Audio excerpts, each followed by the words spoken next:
Welcome, Watchers of Illusion, to my Castle of Confusion on Monday, the 18th of August, 2025. Oh yes, Monday, another week begins, folks, and we're going to start it off with Zelda, the Four Swords Adventures. Oh yes, indeed, on the GameCube, because we don't do enough GameCube. I don't do enough GameCube. There is no we, it is I. Just get out of the way. So let's get on with it. Yes. So we have a Hyrulean adventure. Yes, indeed. So this was quite unique in a way, because you had to have, and I do mean had to have, a Game Boy Advance and a cable that linked between the GameCube and the Game Boy Advance. Because there were certain places that you could go that needed the GBA screen, which was kind of a unique gameplay point. You'll see as we go, I think. I'm using Dolphin Emulator here, and the clever thing about Dolphin is it has that unique feature built in. So I'm going to worry about showing you that. It'll come up on the screen. You'll see. I hope. It's done it before. Anyway, I can't skip this, just so you know. An unskippable intro is a bit pants. Don't know why they've decided to do that, but there you go. It's like you must read the story, you must get au fait with it, and you must read. So, all right, kids, get ready to read, because that's all you got to do for the next couple of minutes. I don't know. But I suppose it sets up the story nicely, I guess. That's always a good thing. Anyway, while this is playing through, some news. The ZX Spectrum Next Kickstarter for the next version of the next, the next version of the next, has completed. And I have been a backer, and I am now going to be the owner of a rather spangly magenta-coloured ZX Spectrum Next in December. So once that comes, would you guys like me to do an unboxing video? Something a bit different, obviously, I know, because I don't normally do unboxing stuff on the channel. But would that be something that would interest any of you? Also, I've backing the new Commodore 64 as well, so I'll have one of those to have a look at and all. So if you would like to have a look at those once I've got them, let me know in the comments, and I will certainly do my best to find out how the hell I'm going to do video onto the channel, because I've tried different methods and it hasn't worked. Hence why you don't see a lovely little picture of me in one of the corners playing these games, because I just can't figure it out. Which is crap, because I'm actually quite technically minded, but at the end of the day, I'm struggling to record footage and me at the same time. There you go. I don't really know what the solution is. Anyway, so yes, the ZX Spectrum Next has had an amazing Kickstarter result. If any of you are backers, let me know in the comments. It'd be great to socialise with you guys. Yeah, so if you don't know what the ZX Spectrum Next is, it is a ZX Spectrum, and it is the next kind of version of it. It's a full colour spectrum. The games, I have done a couple of game reviews on the channel from the ZX Spectrum Next. If you want to go and look at those, check it out, because it'll give you an idea of what the colour schemes are like and all that. There's no colour clash or anything like that. It is a modern ZX Spectrum, but it can play the entire back catalogue. Don't get much better than that, folks. It really doesn't. But now this version will be able to play C64 games, and because it hit its milestone, it will also be able to play CPC Amstrad games as well. Amazing, really. So the entire back catalogue of Spectrum, C64 and Amstrad will be able to go onto the machine and play. And I think that is extraordinary. So there you go. We've got an all-in-one computer coming our way in December, and I'm looking forward to that immensely. So, yeah, if you'd like to see that unboxing, maybe some gameplay footage as well while we're going through it, let me know. It would be something completely alien to me, but it would be good, I think, to have a look. Just let me know. You guys steer the way, as it were. This intro's long, isn't it? Anyway, there you go. We're in the Four Swords Sanctuary now, and I still haven't got any control over my character. There we are. There's Link. Now, you might be forgiven to think that this isn't a GameCube game, but it is a GameCube game. It looks more like a SNES game, doesn't it? But I think that's kind of the point. Anyway, we'll go through as we go. And here, we had a little bit of interaction there. The full game should be starting soon, I hope, because this is quite a long intro, hence why I've had to talk over it for the last 5 minutes. Anyway, Hope you're all well and you've had a good weekend and you're fully rested and ready for the week ahead. I am fully immersed into the video gaming sanctuary for this week, and I'm looking forward to bringing you some great games on the channel. I hope, because it all depends on how well my back ends up. You know, I'm getting fed up with this friggin' back problem that I've got. It really is debilitating, and I don't like it. I'm very normally very sort of proactive in my life, and I like to try and do stuff along with teaching judo, which I can't do at the moment, which is really frustrating. I have to let other people take over my classes and all that kind of stuff, but at the end of the day I have to do it, because if I don't do it I could end up going from a walking stick to a wheelchair, and I don't really want to do that, so I'm doing as I'm told. For the first time in my entire life, I'm doing as I'm told. I don't like it. Don't like it at all. I'm on stupidly strong painkillers, and that just about scratches the surface of my pain. But anyway, I digress. This channel is kind of my painkiller. I actually love it. I enjoy bringing new games to you, or I'm saying new games, old games to you. Let's get that right. And it's always great to have your interactions on the channel. So, hello, if you're only just joining us on the channel, welcome, welcome, welcome. You are more than welcome here. And if you're into retro games, you've got one hell of a back catalogue to go through, with over 800 videos to go back through. But yeah, I hope you'll stick around. And for those of you that have been here a while, you have my eternal thanks. You guys are awesome. Thanks very much. So here we go. I think we can actually control our characters now, or character. So yes, you control one Link, but you have 4 of you, which I think in the actual game, well, this is the actual game, but I think if you've got friends, you can plug in 4 Game Boy Advances and you can all move independently of one another, I think. Because I've not tried that, but I think you can. Anyway, it's a rather lovely game. So basically what the idea is you can charge up your sword by finding gems. And you can see that I've got 10 already. It's not a great start, is it? Okay, so we can find health, and we can find other bits and pieces, which is lovely. Now this is the first time I've ever played this. So to review gameplay style, here we go. There's the Game Boy Advance screen that you can see there, all built into Dolphin, which is absolutely fantastic. So that's a really nice thing to do. You don't have to worry about plugging a GBA in. So there you go. Quite a nice little use of it as well. In fact, what was the other one? Final Fantasy Tactics, I think, was the other one that you could use a Game Boy screen on. That was quite fun. And Pac-Man Versus, I think, was another game where you could use your screens. One of you played Pac-Man, the other players would play Ghost, and you couldn't see where each other were because you had them on your little screen in front of you. So there you go. But yes, it's nice to see how it was being used. I think it was quite a unique feature, using the GBA screen as a secondary screen. It didn't last very long. There wasn't that many games that used it. This was one of them. Obviously, Final Fantasy Tactics, like I said before. But yeah, not a lot, not like a whole big bunch of games used it. Anyway, so this is a little tutorial thing we're doing here. You can assemble your little links into different formations, which will help you in the long run when it comes to where you need to position them and how to sort of defend against stuff. And I expect there'll be other reasons and uses for it. So at the end of the day, we'll go through the game with as much as we can and the usual criteria. So there you are.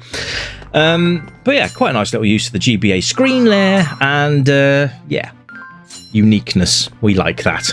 Anyway, so yeah, but it is very SNES looking though, isn't it? I think it's like Super Nintendo looks, but with a little bit of little GameCube flair. I think would probably be fair to say that. Now, I can't see. How do we get those gems floating in the air? I have no idea. Anyway, you can move these guys independently of each other. You can select one, you can select all of them, then with a flick of a switch, you can... oh, here we go, some gems. Yummy, yummy. So yes, we can move Link independently or use the other 3 as well. Now let's see if we can... well, obviously I can't go that way. What about Mr. Red? Do we have to stand somewhere? Alright, let's try all 4 of you pushing. That would be nice. Maybe if I put them in a formation, that would help, wouldn't it? All right, let's go, boys. There we go. Yes. So there are puzzles that you need to use all 4 of them and all that kind of stuff, which is quite nice. I like that. That's a nice feature. So graphically, you can see it's very colourful, which we like. And each colour link is quite easy to figure out which one's which. Because if they were all green, that would suck. Oh, we've got our first little enemies here. So these guys will explode and drop gems. Awesome. And there's our Shadow Link up there, who is the bad guy of the game, I shall say. Or at least he is the antagonist at this point. And we'll go up and say hello. And do not recklessly pick up stones and throw them. Do not recklessly pick them up. Why not? I want to. There we go. I've just knocked him on his keister. Anyway.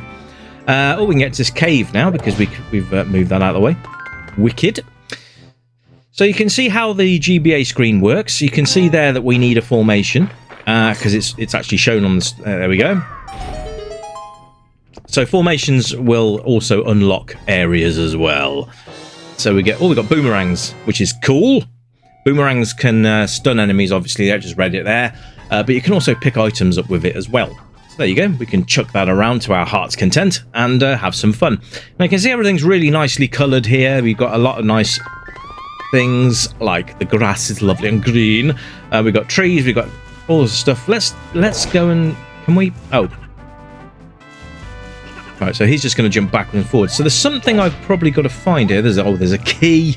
There's a key. Oh, I'll lob that in his face. And he doesn't care. Okay, can we pick those up? Oh, there we go. The boomerang got it. There we go. So we need to move Shadow Guy out the way so we can use the key. Oh, we need to pick the key up. That would be helpful. There we go. Now we should be able to get in. Shadow Guy's buggered off. And we can talk to this person. There we go. So, but it's a very pretty game. I like it a lot. The aesthetics are nice. And I think this was the... It's a sequel to Wind Waker, or is this the prequel to Wind Waker? It's one of the two. But yes, we are slowly working our way through the Legend of Zelda games. We have quite a lot of them on the channel already. This was one I thought I'd bring, because it's a bit of a different Zelda game to what we're used to. Can we pick it up? There we go. Now we can pick it up. Now we can pick up a new item. Ah, a wand. Fire rod. Oh, even better. So, yeah, you can sort of swap, but you can only carry one item at a time. So you can either carry the boomerang or the fire rod, whichever you feel that you want to use. And it's nice to have a different weapon there, or different magical item, shall we say, to carry on the game with. So let's crack on and see what we can use the fire rod for. The Shadow Boy. That's not a very nice nickname, is it? Anyway, I like the fact that you got sort of the puzzle element straight away, which is nice. Okay, can we set fire to stuff? I hope we can. I'm a fire starter, a twisted fire starter. Oh, maybe I needed the boomerang for that. I'll just continue throwing shit around the screen, because why not? Oh, there we go. And we got gems. Excellent. Now we've got over 100 of the bloody things. We should be able to pick this stone up. I don't know if there's any point to doing it. Let's get the formation, and then we'll grab it and lob it. There we go. We found something else. Oh, we found a secret entrance. Let's go down there. So yeah, graphically it's very sweet. It's nothing that I would call groundbreaking when it came to the GameCube at all. Like I said, this would be more suited on a Super Nintendo. Oh, did I just hit that? There we go. Oh. Hit it once. Maybe. No, I'm still hitting it twice. No, there you go. No, stop it! Stop it! There we go. Right, now we can get across and open the chest, which has got more gems in it. Awesome. So, yeah. As good as the game is, it just doesn't really scream GameCube at all. Which is a little bit disappointing. But it does have GameCube effects on it. Like this rippling, you wouldn't get that on the SNES. but there you go. That shadow guy's really annoying me now because he's jumping up and down. Oh, he's buggered off again. There we go. So we've got a couple of stones here. We can get rid of this guy and set fire to him. Oh, we've got to be careful not to burn ourselves. Okay, so there's lots of gems hidden in the grass. We can set fire to the grass and find stuff. Okay, so we need to formation, and that should unlock that. There we go. And it's go. Oh, look at that. So yes, the sound and the music though is great. I love the sound on the Cube. Very, very nice, because obviously it was mini CD, so the sound quality is always going to be rather nice. And if you ever had a GameCube, you'd know exactly what I mean by that. That the sound quality on it was very, very good indeed. It was a very, very odd media though, because they were tiny, tiny little CDs. And if they'd have gone with full-size ones, but then Nintendo, being Nintendo, went straight back to cartridge again on the well, after the Wii and the Wii U, which was unfortunately a failure. But they went from CD back down to cartridge again for their newer console, the Switch, and then the Switch 2, obviously, as well. Anyway, I am digressing, going off onto a different tangent. Oh, hello. Who are you, little men? But yes, absolutely glorious. The sound and the sound effects, the music, it's all very, very nicely put together. So, yes. The control system's very nice as well. So you use the thumbstick to move around, and then you've got your XY buttons, your A button and your B button. Your B button will swing your sword. Your A button will use your whatever magical item you've got at the time. I'm just going to set fire to everything because it's fun. And then your X button will... Sorry, your Y button will change your formation. So you hold down the Y button and this little screen, a little thing appears. You change your formation at will. So that's really nice as well. You've got a recall button, so that if you do split them off into the different little... if they've split them off onto their own, you can then reassemble them back again. I want to find you and burn you. Gameplay-wise, it's absolutely phenomenal. It's another Zelda game. It's going to be good. I don't think there were any really bum Zelda games in the series. I could be wrong. Put down yours in the comments. Did you find a Zelda game that was really quite not up to par? Let me know in the comments what you think. But they've all been fairly playable and they've all been quite enjoyable. This one being no exception to that rule. So there we go. I can send him off on his own. Oh, and the others just suddenly random. So you can't change screens. Okay. Quick UI check. In the bottom left, you can see how many diamonds you've got and how many lives you've got, designated by the hearts that you can see there. They pick up as you go along as well, as you've probably already found out. Also, if you press the button that you can pick up and throw, which is the right shoulder button, and you'll pick up these rocks and you can chuck them around until the end of time if you so wish. Replay value, obviously very good. You can save your progress as you go. It splits up into sort of different level bits as you go. So you've got like World 1, World 1, 2 kind of thing. It just works really nicely. And yes, I'm incredibly lost right now. But there you go. Oh, we've started a massive forest fire and got lots of gems. Look at the state of that. But there you go. That is basically all there is to say about it. But yes, replay value, you'll want to come back and finish the game. There's a lot to it and it's very enjoyable. So I hope you will have a go. And if you have had a go and you've completed it, I'd love to hear from you in the comments. Let me know your thoughts on Legend of Zelda, The Four Sword Adventures. And did you ever play it multiplayer? That's one of the things I'd love to know. And how did that work for you? But there. That's about it from me, guys. I hope you've enjoyed the review. I've enjoyed playing this one.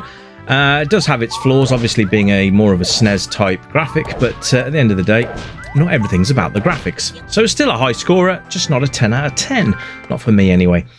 Anyway, until next time, my friends, you keep it retro, and as usual, it's bye for now. Bye-bye!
stranger, I know why you're here. You remember games from the yesteryear, games with pixels and that bleep bloop sound, but boy, they were the very best games in town. We light up the night, neon dreams in our eyes, arcade machines whispering low, pixelated worlds where we all come alive, level up high, let the good times flow. Joystick in hand, we're reliving the past, high scores and laughter, we're making it last. With every coin drop, we're forging a bond, in this pixel paradise will always respond. Welcome to the Retro Gaming Club, where the 8-bit dreams never fade away. Gaming to the beat of our favorite tunes, let's play till the dawn, we'll never lose. Neon lights shining, we're lost in the glow, in the Retro Gaming Club. Let's go, let's go. Flashback to battles, we'll play side by side, power-ups and hearts, love in disguise. We'll race through the levels, collect all the coins, in this timeless adventure we're waiting to join. Crashing 8-bit beats, igniting the night, from pixels to dreams we'll take flight. With every button pressed, our spirits ignite, in this retro wonderland everything feels right. Welcome to the Retro Gaming Club, where the 8-bit dreams never fade away. Gaming to the beat of our favorite tunes, let's play till the dawn, we'll never lose. Neon lights shining, we're lost in the glow, in the Retro Gaming Club. Let's go, let's go.